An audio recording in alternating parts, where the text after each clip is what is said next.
Hello, and welcome to Compare Basic Mondays on Tuesdays podcast. It is, in fact, being recorded on Tuesday night, which is not the idea. The idea is to record on Monday, release on Tuesday. Um, my name is Firecrow Silvernight. I am your host and founder of Compare Basic, and this is the Mondays on Tuesdays podcast. So, I was hoping to have a live demo to announce this evening. I do not, in fact, have a live demo, though the components that are working are incredibly powerful and have a fantastic future. It will be live at code.comparebasic.com. By the time you hear this, it probably will be really interesting. I spent the last week working a little bit too hard in too many of the wrong hours. And what I mean by that is that I've noticed as the sort of person calling the shots on what to build and building it and thinking about how to balance crowdfunding, awareness time, planning, marketing, business planning, all that kind of stuff. What happens is if I work late, I lose the morning of the next day. And I've also had the experience of where, I work a bit too much and then I come in the next day and it's just, it's all in the wrong direction. And with a system with as many applications as the Seneca runtime, building something in the wrong direction is a bit of a big deal. So I have this pattern that I've noticed that's really interesting, which is that almost every single evening I end with less than I wanted to. And almost every single morning I come in and tie it all together, and it's really nice. And I think the reason here is exhaustion, is that it is far more likely that things will begin working in the beginning of the day. And then I get kind of exhausted towards the end. So the update from Compare Basic today is that a number of the components perform exceedingly well. The analogy I gave to my partner is that it's kind of like a 2 plus 2 plus 2 equals 8 problem. And if you did the math, you would know accurately that 2 plus 2 plus 2 is in fact 6, and there was a component worth 2 points that was missing. And that component specifically ended up being the way that the templates tie together and cache and process. And I try not to go too into tech details. And as you know, on the Compare Basic Monday on Tuesdays podcast, when the music plays the 5-minute mark, the boring updates about Compare Basic itself will end, and I'll talk about something interesting. The topic of today won't be that long because I am exhausted from the week, and so I'll just do a short recording of some things I've been kicking around. What I was hoping to introduce is the topic of marketing and hatred. And it's not marketing through hatred, but the concept is to illustrate what hatred actually is and how I define it, and as well, what marketing is and how I define it. And the reason is there's actually, in my mind, a bit of overlay between sort of the way things are done. So the update from Compare Basic is after the demo runs, then it's the MVP, which will be a small product I call Echo, where you email it, it emails you back businessy stuff, something you can copy and paste right into Excel, eventually an open document, something you could use to put directly into or in place of Microsoft Word. And as well as, two-dimensional barcodes in the style of a QR code and links and imagery sizing and all these things that with a simple markup, you can email and it can email back to you. And that's sort of the foundational piece of the email to site product. But what emerged as part of the login system is something I talked about in the last podcast, which is called phrase key. And that was just used because I started looking at login security and I was like, what? So I wanted a better option, and that actually will become something that harpers back to a former project I had that was also a solo venture of mine that didn't really go very well. It was the last few months of me living in England, called IO Ledge Software was the name of it. That name is now belongs to someone else. But IO Ledge Software was based on the cryptographic completeness of digital signatures. So there's a chance that building the login system stumbles upon something for a broader business product. And I can't wait to go back to my animation days to make, some data visualization stuff, because I find that, very basic trigonometry and linear algebra statistics really interesting. And there's a part of the web server that now will contain that for the machine statistics. And so as excited as I am, it's a little hard to not have something live yet. And now the music starts.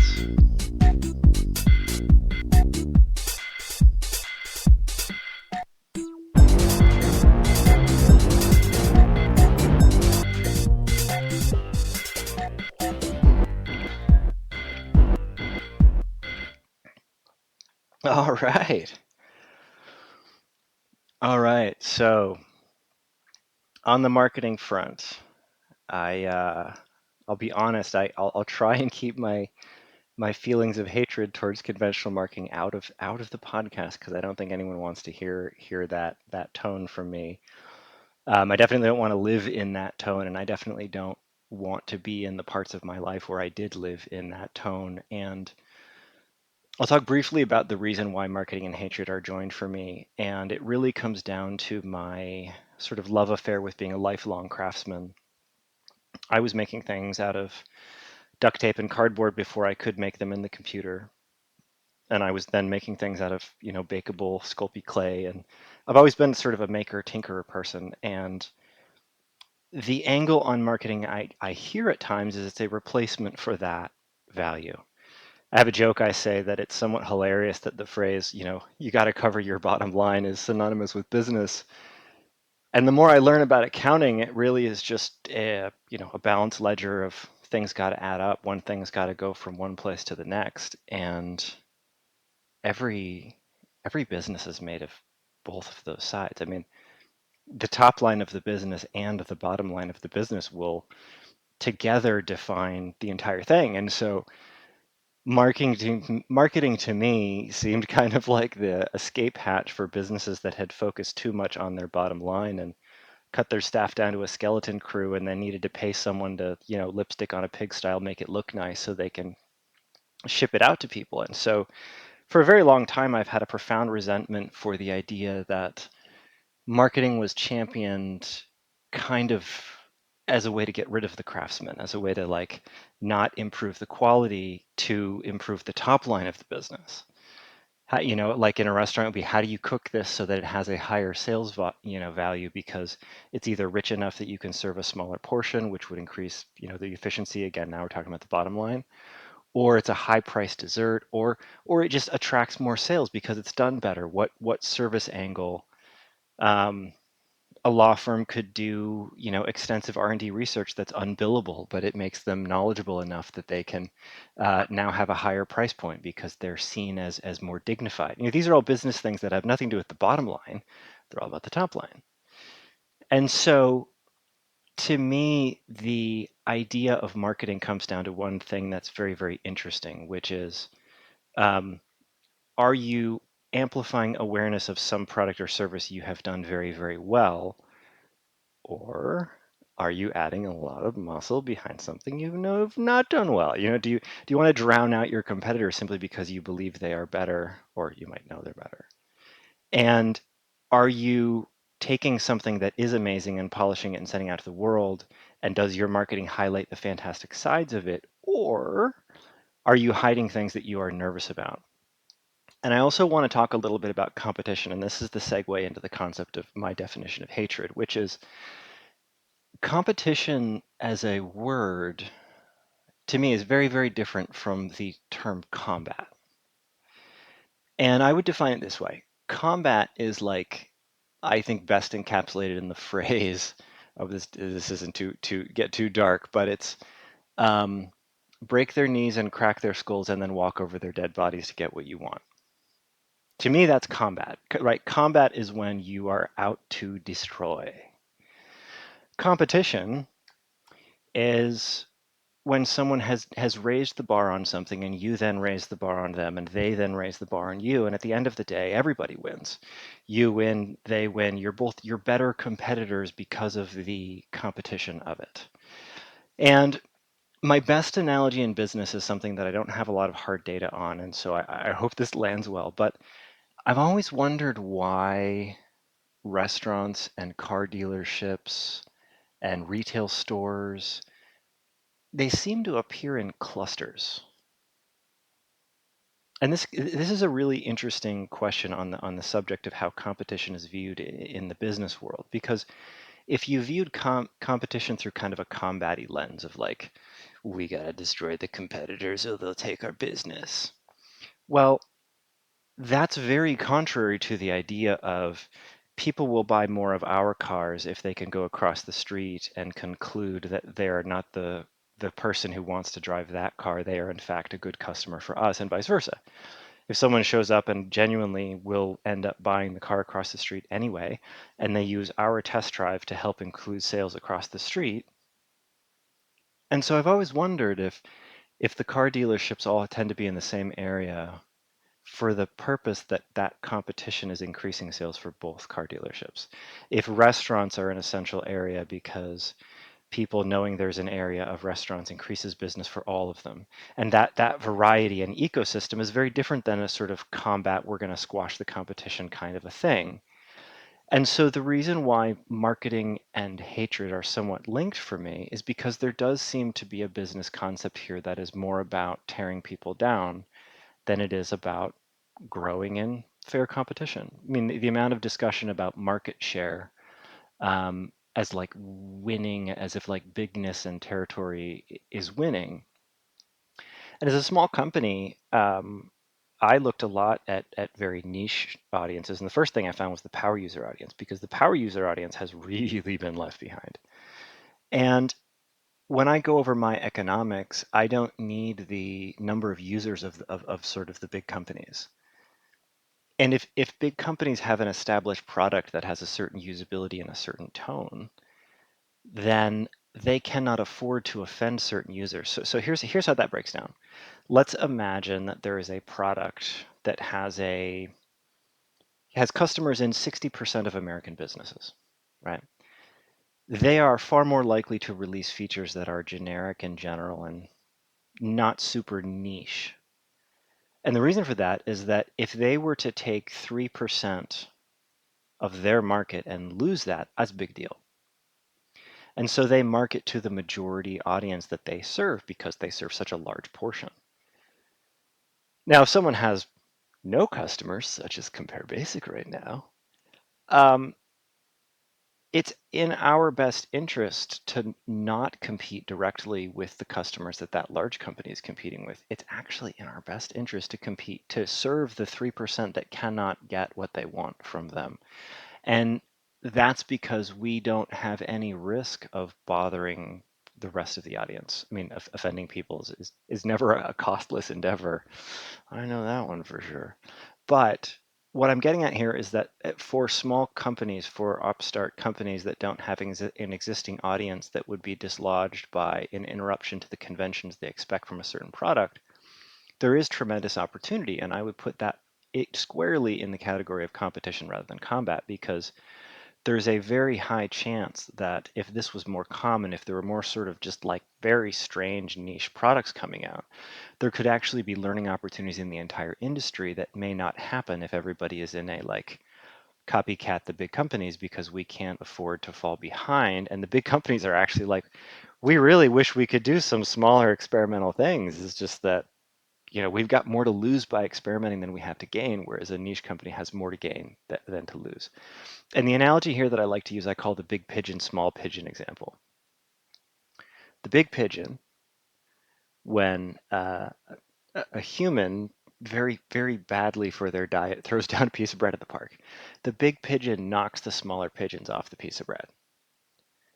And the small pigeons are upset, and some of the small pigeons get so upset that they are not the big pigeon that they keep fighting, and every day they go home hungry, they get smaller and smaller and smaller.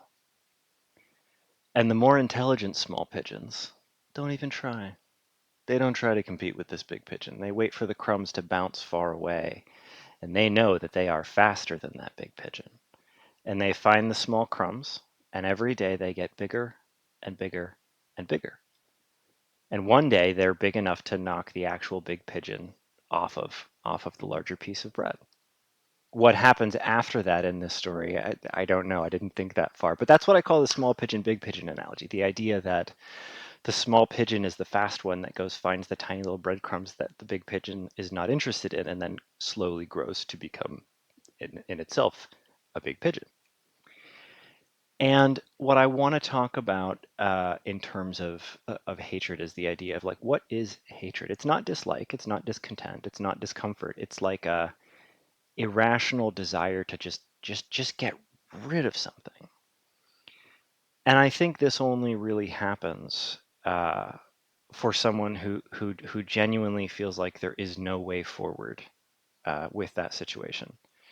And one of the things I was thinking about is that um, I don't really do well in academic settings. I'm not very well educated officially at all, and a lot of resentment brewed in me over the years about sort of falling behind in education, so much so that I actually just dropped out of high school. It's like people like my computer stuff, they don't like my academics. I'm going to go with where the compliments are, and it's definitely not in school.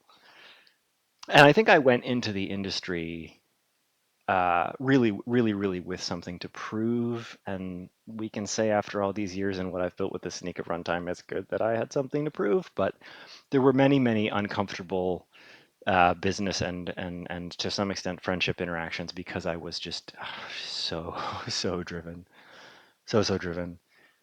And for me, my hatred was this feeling of if people don't see what I see, then things will be bad. And sadly, I have some examples of companies that were unable to act on things that I knew about that over time did turn out to be bad. Things like we're going to need a better context system because if the clients and the agents and the customers can't all talk in real time, then they're probably going to cancel. And sure enough, that project was canceled because of time constraints, and then later on it turned out to be a large pain point that had some real consequences for the company. And I think that some people just wake up in the morning not really wanting to compete. And they don't want to compete because can you blame them? I mean, the working world is so hard, and especially now that I'm somewhat exposed to the blue collar working world, having day jobs in restaurants. Can we really blame anyone in this day and age for concluding that the economy and the working world is too hard and they want to find a way around it? They want to find a way into money for money's sake. And this is where the hatred comes in because there's such a conclusion that they cannot make a living off of what they actually want to do. Solving the problems that they want to solve is out of reach. And when you wake up that way, believing that you need an advantage, you would like to rely on advantagism and basically cutting the line, you quickly get into a our people versus their people situation simply because opportunity for everyone means you're waking up with that many people that you have to share things with. And if you really believe that you are not competitive and not intelligent and not smart and not someone who can make their way in the world, what example do you have to talk you out of that? My entire experience has been that people are only excited about me breaking convention when I pull it off. Like even if they think it's a good idea, there's such a like, well, definitely don't switch companies quickly, even though that was how I learned everything early in my career was by being for companies usually less than a year, like I think 7 or 8 times in a row. And people were so worried that I was going to trash my resume. And so I think when it comes to marketing and hatred, I think real hatred breeds from the fundamental belief that we can't all do this together. We don't have something to grow, we only have something to lose.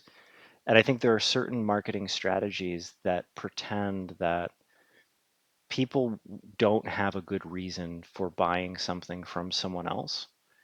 And I think the approach to marketing that makes the most sense for me is the idea of this is what we have, this is what we don't have.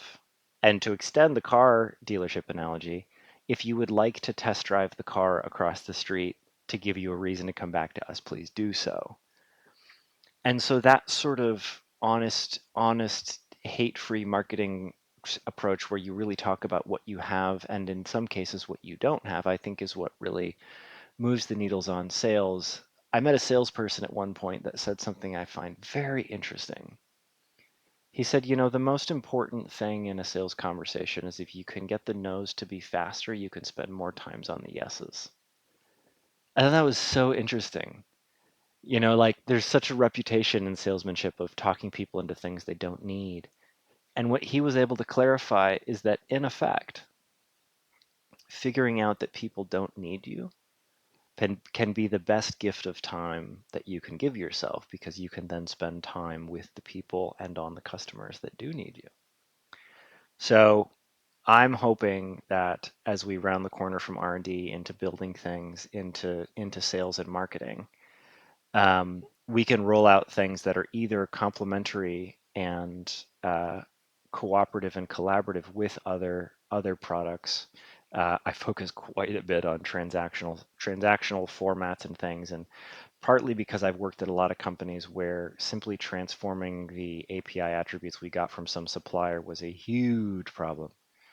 Um, so I'm hoping that as we emerge into the marketing strategy, it's really about storytelling and authentically identifying value.